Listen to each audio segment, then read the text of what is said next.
So guys, bibigyan ko kayo ng tips sa gantong pagdadrive sa hangin.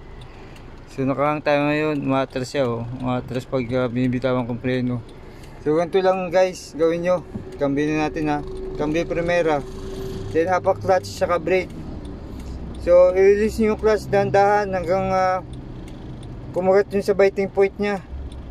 Pag manginig yung makina nyan, kapag nag-release na kayo ng clutch, pag nanginig na yung makina, yan na, nanginig na siya.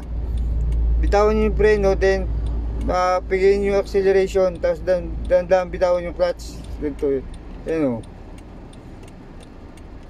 ulitin natin hapak ang brake, release ang clutch hanggang biting point, manginig yung makina. Release, yan, nanginig yung makina, then acceleration. Yun, ganun lang, sanayin nyo ganun. Sanayin nyo ito.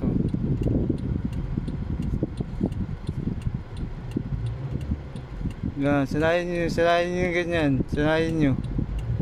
O pwede naman handbrake. Pag handbrake naman kayo, naka-handbrake yung ganyan, kahit walang brake, clutch lang sa acceleration. So ulitin natin, clutch muna. Kapag kumagat na yung biting point nya, dagdag ng gasolina. Pag kumagat na siya, bitaw yung brake, yung handbrake, bitaw yung handbrake, abante na siya. Ulitin natin naka-handbrake tayo, then naka-clutch, tapos release natin yung clutch dahan-dahan hanggang sa biting point nya. Magdagdag kayo ng acceleration, kahit malakas yung acceleration, but dahan-dahan ng clutch. Kapag nanginig yung makina, sabay bitaw yung handbrake, abante na siya. Ganun lang po. Ganun lang kasimple. Yun lang guys, salamat.